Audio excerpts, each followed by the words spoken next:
سلامونه ګران دوستانو، بیا هم بلې ویډیو ته بخیر راغلی. په نوې ویډیو کې زه تاسو ته درښیم چې څنګه د فیسبوک، انسټاګرام، واتساپ، ټیک ټاک او داسې نور اپلیکیشنونه څومره اپلیکیشنونه چې تاسو په موبایل کې دغه څخه تاسو پاسورډ ورک شوی یا پاسورډ هیر شوی تاسو نه، نو تاسو کولی شئ هغه په یو کلیک را پیدا کړئ. سلام ملګرو، نوې ویډیو کې زه تاسو درښیم چې څنګه هغه پاسورډ په یو کلیک پیدا کوم.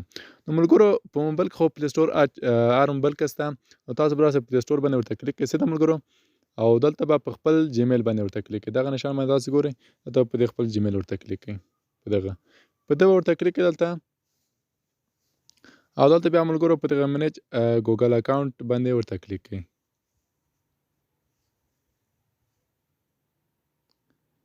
او بیا ملګرو دې خوا ته راسئ، په دې سیکورټي باندې ورته کلیک کړئ. دلته په دې سیکورټي په دې به دلته ورته کلیک کړئ، او کوز به راباسئ او دلته به ورته دغه پاسورډ منیجر باندې ورته کلیک کړئ. څه ده؟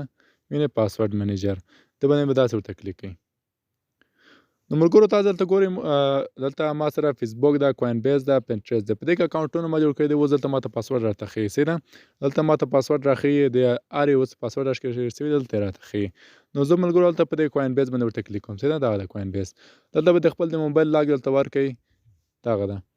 نو ملګرو تاسو ګورئ هلته ماته پاسورډ راوښودو. ګورئ ملګرو تاسو خپله هلته ګورئ، د ما پاسورډ یې هلته راوښودو. زه یې تاسو ته درښیم. څه ده؟ پاسورډ یې ماته راوښودو ملګرو.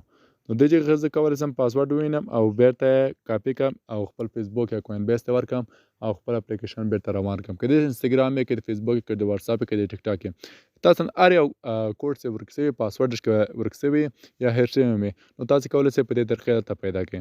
نو ملګرو دا وه زموږ نوې ویډیو. که ویډیو مو چېرته خوښ شوي، ویډیو سره لایک کړئ، چینل ته سبسکرایب کړئ.